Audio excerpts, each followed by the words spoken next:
Hi, I'm the president and primary biochemist of Moondust Cosmetics. Welcome to this session of the Cancer Conference called Plastic Pollution, Climate Change, and Carcinogenesis, a Triad of Consequences. The preponderance of plastic pollution on land and sea has gained recent attention and is a huge ecological problem facing future generations. It has become common knowledge that plastics can break into microscopic particles or microplastics less than 5 millimeters in diameter, and the smallest may penetrate plant, animal, and human cells. Plastics or synthetics, which are not naturally occurring organic compounds and therefore not biodegradable, were a revolutionary discovery and have had many applications since their inception, from aeroplanes to spacesuits. The plastics industry for the manufacture of consumer products took off in the 1950s. However, since then, the worldwide production of plastics has been steadily increasing and replacing natural materials, even in the smallest items for daily use. Presently, the global production average is almost 400 million metric tons per year. It is estimated that 5 billion metric tons of plastics exist in landfills and in the environment and will degrade into tiny fragments or microplastics, which will migrate into living organisms. Traditionally, plastics are made from fossil fuels and are petroleum byproducts of the oil and gas industry. Vinyl chloride, or VC, is exclusively produced for polymerization into polyvinyl chloride, or PVC, a thermoplastic polymer that is widely used in the building and construction industry for pipes, doors and windows, wire and cable insulation, furniture, and medical devices. It is also employed in the packaging and transportation industries. PVC is the third most commonly produced synthetic polymer after polyethylene and polypropylene. Research into the environmental effects of plastics has revealed some alarming facts. The presence of plastics in seawater is likely to contribute to climate change by releasing greenhouse gases. Microplastics may also interfere with the biogeochemical carbon cycle of phytoplanktons, which absorb carbon dioxide from the atmosphere and replace it with the oxygen that we all breathe. Moreover, plastic pollution in the oceans may potentially contribute to species extinction, since seabirds are particularly vulnerable to ingesting floating plastic. However, birds are not the only species affected, as marine mammals, sea turtles, and humans, which all share trophic chain and habitat, have similar microplastics polymer profiles in their gastrointestinal and fecal samples, including polyethylene, polypropylene, ethylene propylene, polystyrene, and polyester. Cell culture studies are suggestive that microplastics can produce cytotoxicity, oxidative stress, induce immune responses, alter membrane integrity, and cause differential gene expression. All these cellular effects are associated with carcinogens at the molecular level. In 1959, internal industry experiments revealed micropathology in rabbit livers after repeat exposures to 200 ppm vinyl chloride monomer. In 1971, the first experimental evidence was provided that rats breathing VC vapors for 12 months developed tumors of the skin, lungs, and bones. In 1972, a further report showed liver angiosarcoma in VC-exposed rodents, and primary cancers of the liver and kidneys occurred at exposures as low as 250 ppm, while the allowable exposure limit for workers in the industry was 500 ppm. Later, VC administered orally or by inhalation to mice, rats, and hamsters produced tumors in the mammary gland. In the 1980s and 1990s, numerous other experiments established VC as a multi-site carcinogen in experimental animals. One notable experiment with mice demonstrated that chloroethylene oxide, a chemically reactive metabolite of vinyl chloride, by subcutaneous injection and in a skin application protocol, caused a massive increase of fibrosarcomas at the site of injection, or increased the incidence of squamous cell papillomas and carcinomas at the site of skin application. This is particularly significant because chloroethylene oxide is also a metabolite of vinyl chloride in humans. Route of administration in animal studies have included oral administration, inhalation, subcutaneous injection, intraperitoneal injection, and transplacental and perinatal exposure. Inhalation is the most significant form of VC exposure for humans since it is a gas.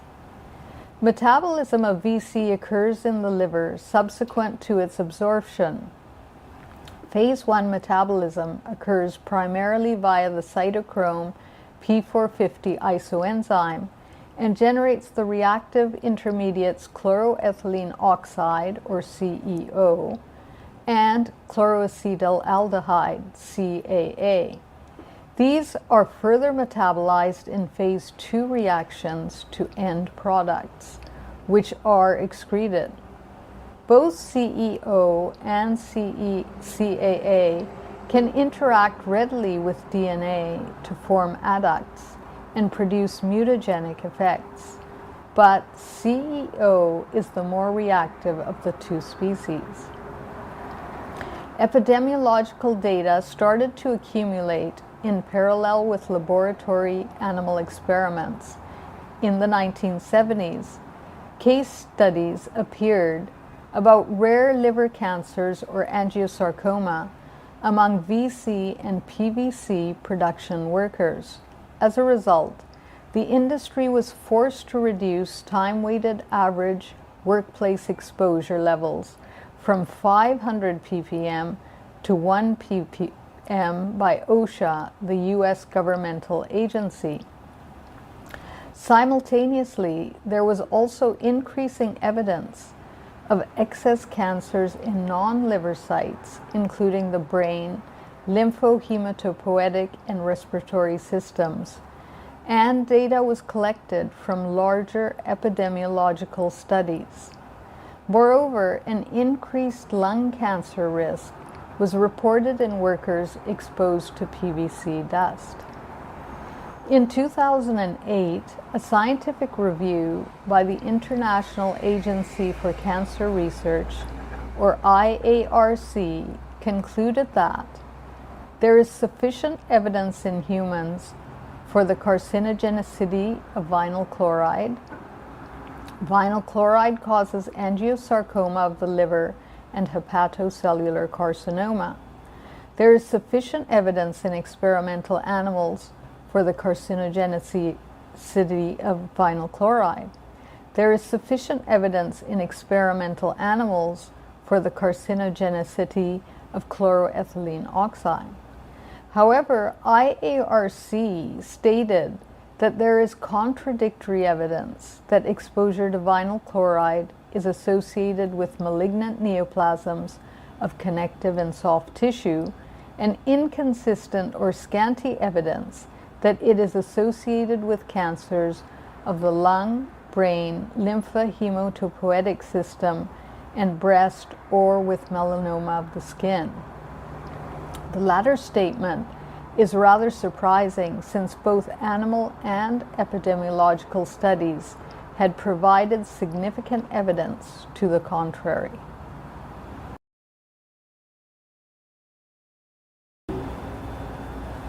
Previously, it has been proposed that a three-pronged approach may be used in identifying new carcinogens, including epidemiology, laboratory animal studies, and cell culture studies involving a statistically significant DNA damage and cell death apoptosis assay in a panel of cell cultures derived from different human tissue types to determine the carcinogenicity of a particular compound.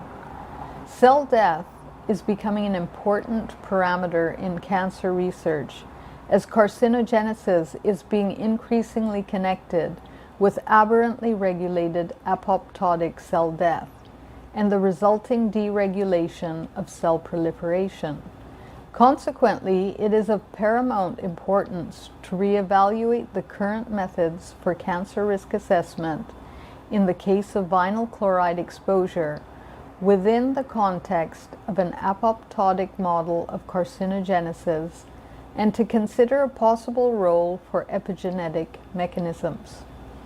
According to this new model, subtle differences in gene expression in response to a particular carcinogen, genetic polymorphisms, can directly or indirectly initiate cell death and act as a trigger for two-step carcinogenesis by signaling an initial elevation in apoptosis or cell death, followed by a subsequent resistance to apoptosis and tumorigenesis due to a resultant imbalance in cell proliferation in target organs.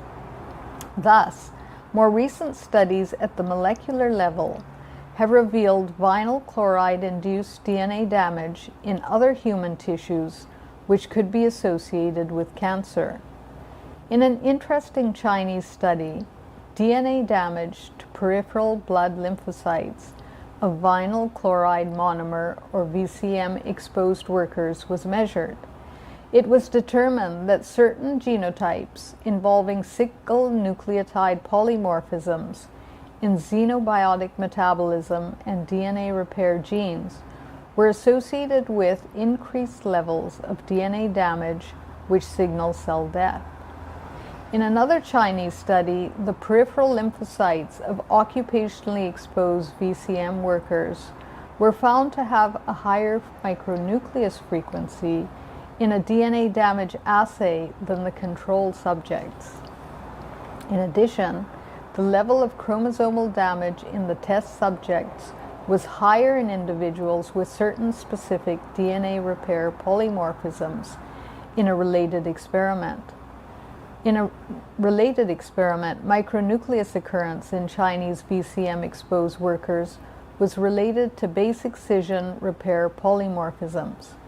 In fact, DNA lesions in the lymphocytes of occupationally VCM exposed individuals can include base pair substitutions, chromosomal aberrations, micronuclei, sister chromatid exchanges, and DNA strand breaks. Using the COMET assay, which includes the detection of DNA strand breaks resulting from apoptosis and other cell processes, the lymphocytes of VCM-exposed plastic workers showed significantly increased levels of DNA damage as compared with controls. The severity of DNA damage was correlated with duration of exposure, but not with age of the subjects. There is further evidence that certain genetic polymorphisms in p53 pathway genes may be associated with an increase in VC-induced chromosomal damage in plastic industry workers, and individuals carrying the variant genotypes are at higher risk for chromosomal damage than their wild-type counterparts. Such genetic differences could result in an elevated rate of apoptosis in the lymphocytes of susceptible subjects and represent the first step of carcinogenesis in an apoptotic model. Vinyl chloride carcinogenesis has also been associated with mutations in the p53 gene in the highly conserved regions of the DNA binding domain of the p53 protein, which is involved in the induction of apoptosis. Such mutations in p53 have been detected in human tumor tissue from liver angiosarcomas and hepatocellular sarcomas. In addition, a statistically significant trend of a mutant p53 biomarker has been detected in serum samples from vinyl chloride exposed workers as compared with non-exposed controls. Decrease in the activity of these mutant p53 proteins could represent the second step of carcinogenesis in an apoptotic model, conferring acquired resistance to apoptosis and whereby imbalanced cell proliferation would result in tumor genesis. Potential activation of epigenetic mechanisms that may be related to DNA damage and carcinogenesis have also been observed in the peripheral blood lymphocytes of VCM-exposed workers, involving the differential expression of specific microRNAs in subjects with a high micronucleus frequency. The epigenetic perturbations of some specific differentially methylated genes in peripheral blood lymphocytes of workers may also be associated with DNA damage from vinyl chloride. Moreover, mutations in KRAS2, an oncogene involved in cell cycle signaling, and methylation of P16, a tumor suppressor protein that plays an important role in cell cycle regulation, are frequently observed events in vinyl chloride-associated hepatocellular carcinomas. In addition, VCM exposure may alter telomere length, which could represent a potential biomarker of susceptibility to chromosomal damage. Exposed workers with increased micronucleus frequencies had significantly shorter relative telomere lengths than controls. Increasingly, adverse health effects have been observed in people living in the vicinity of petrochemical complexes. In one experiment, hepatotoxicity was caused by repeated and subchronic pulmonary exposure to low-level vinyl chloride in mice and involved an increase in caspase 3 and interleukin 6 levels in hepatic tissue.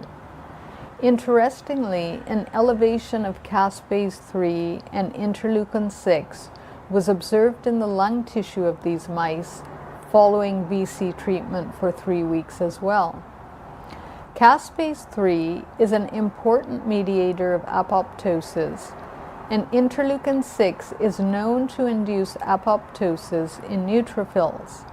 These results indicate that vinyl chloride may act as a carcinogen at lower levels of exposure than those experienced by plastic industry workers by stimulating apoptosis in specific tissues. In embryonic mouse brain, high-dose VCM inhibits the proliferation of neural cells and induces cell apoptosis, leading to an imbalance in the ratio of proliferation and apoptosis. In an experiment introducing nanoplastic particles into baby hamster kidney or BHK cells, a significant increase in the production of reactive oxygen species, which can stimulate apoptosis or cell death, was observed after 48 hours following PVC treatment. Flow cytometric analysis further revealed that the treated BHK cells were undergoing apoptosis in a dose and time-dependent manner. The above studies are indicative that vinyl chloride carcinogenesis can take place in tissues and organs other than the liver in animals and humans, since they are susceptible to VC-induced DNA damage and apoptosis in certain cases. These are most likely to include cancers of the lymphohematopoietic system, the lungs, and the brain. Although epidemiological studies seem to be scant, renal cell carcinoma is another convincing candidate due to the available collective data. In a large Canadian study, men were found to have a heightened risk for renal cell carcinoma associated with occupational exposure to vinyl chloride, and risk increased with duration of exposure. Animal experiments have shown that VC-exposed rodents develop primary cancers of the kidneys at relatively low exposures. Finally, treatment with PVC, which is composed of VC monomers, causes time and dose-dependent apoptosis in baby hamster kidney cell culture. Future experiments should include testing non-transformed human tissues for VC and PVC-induced apoptosis in lymphocytes, brain, liver, lung, and kidney cells to determine if there is the potential for a two-step apoptotic model of carcinogenesis in a tissue-specific manner. Additionally, some epidemiological data should be gathered on renal cancers associated with VC and PVC exposure in both men and women.